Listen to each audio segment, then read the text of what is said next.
For some reason, people are sleeping on this card completely. And this has been one of the cards that I've been looking forward to the most. And honestly, I'm so happy it's finally seeing the light of day.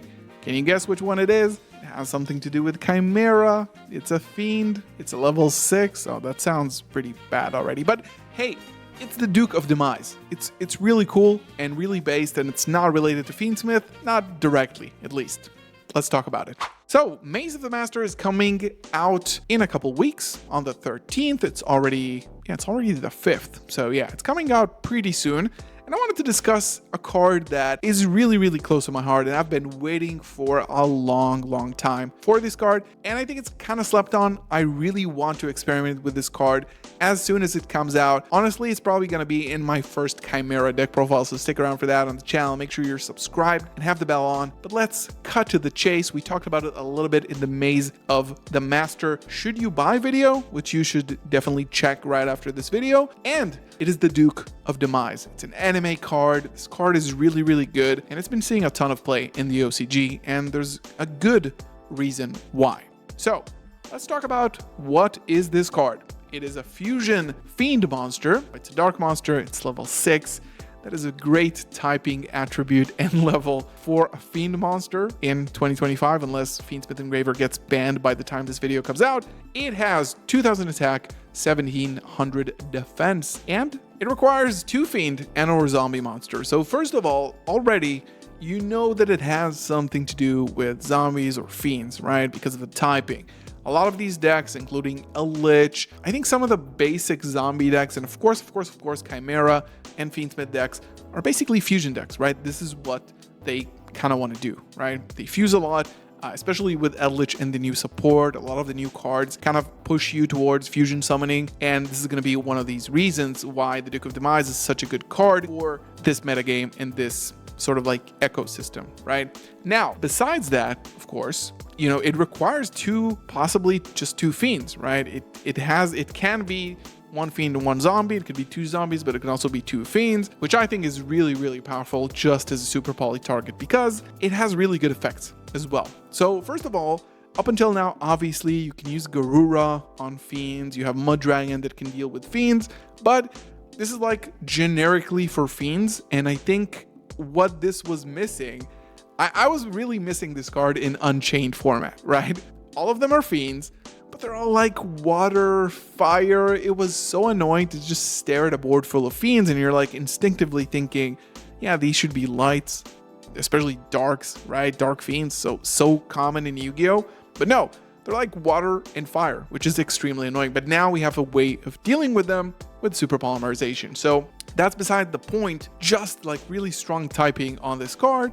And of course, it allows you to super poly Fiendsmith now a little bit more consistently. And also, you can use Garura, but if you need that special effect this has that we'll talk about in a second, you might actually consider Duke of Demise just to give you that extra push. Now, it has a few kind of like lackluster conditions. Once per turn during the standby phase, you pay 500 or destroy this card. This is kind of on theme with zombies, I suppose, right? I'm not really sure, probably like an anime thing. And of course, it also cannot be destroyed by battle, which is not bad, just not bad of an effect, just an added bonus. Now, you can use each of the following effects of the Duke of Demise once per turn. So, during your main phase, you can immediately, after this effect resolves, normal summon 1 monster. I think personally that this is huge. I think that especially in the context of Chimera, this is where I see the most potential. The deck has been playable in the OCG, and one of the main reasons why it's been so playable is this card. Now, if you've ever played Chimera, you might know exactly what I'm talking about, but if you haven't, Chimera could be, it has like really low lows and really high highs, right? Now, the ceiling is very low, but sometimes, you know, once every couple games, once every 3 games, and it's not that rare. Shout out to Nightfall, who actually knows how to play this deck, probably the best player in the world with this deck, so check out his channel. But, you know, in Chimera, you sometimes normal summon Gazelle, and you get hit with an Imperm. Sometimes they will even ash you because of the fact that you can dodge an Imperm or a Veiler with Chimera Fusion that you might already have in hand, right? You really need that, and it's very similar to Branded, where it's like, it's not a 1-card combo deck. Even though it has 1-card combos, it's not a 1-card combo deck because it's basically a 5-card combo deck. Your entire hand plays that turn, right? It's not like starters extenders. Everything is combo, right? And on the other side, it was Mirror Sword Knight, where it's such a scary card to try to resolve, right? Because you waste your normal, you tribute it, you're left with no monsters on board, and you have to pray to God that they don't ash you. And even if they don't, they can still imprime your target. So you special from deck, which is really good. And if that gets interrupted now, you can use cards like your Dark Fiends in the deck, or just any Fiends, your Fiendsmith cards, your Patchwork Engine cards, Edge and Chain, for example. You can use these to get a Duke of Demise on the board to extend with another normal summon, which is really, really huge in this deck. Now, it also has another effect. The other effect says that you can banish this card from grave, then target one level 4 or higher Fiend or Zombie in your grave and add it to your hand. Which again, I think this effect, it could be even better, to be honest. Now, why is it so good? You have an ability with Chimera, and I'm saying especially with Chimera, this works probably, I don't know zombie decks that well, and they're also not that good in today's metagame, but you can probably think of a few ways to utilize this in zombies. You stack up your graveyard.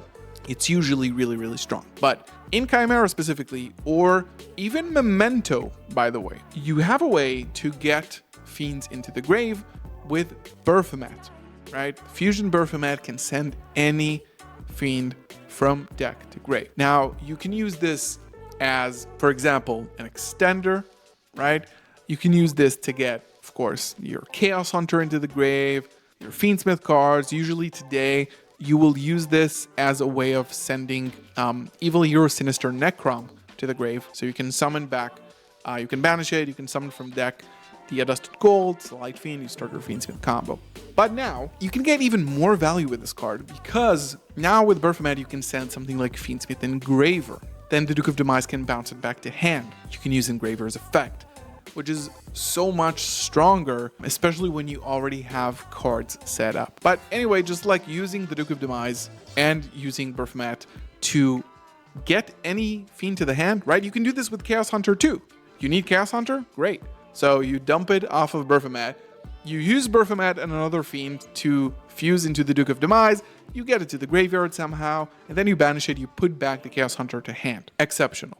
Nothing less exceptional. Yeah, these are the effects. Do I think it's going to be seeing play? Absolutely. Am I going to be making videos with this card, especially the next Chimera profile? Once this is out, I'm definitely going to make another Chimera profile, so again, stick around if you want to watch that.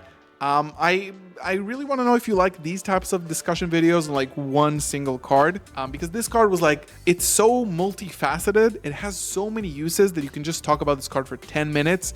And I think it's really interesting. So if you like this type of content, make sure to let me know in the comments, because I have no other way of knowing. And hey, like the video and subscribe while you're at it. Thank you so much for listening. Leave your thoughts on the Duke of Demise down below. I'll see you in the next one. Peace.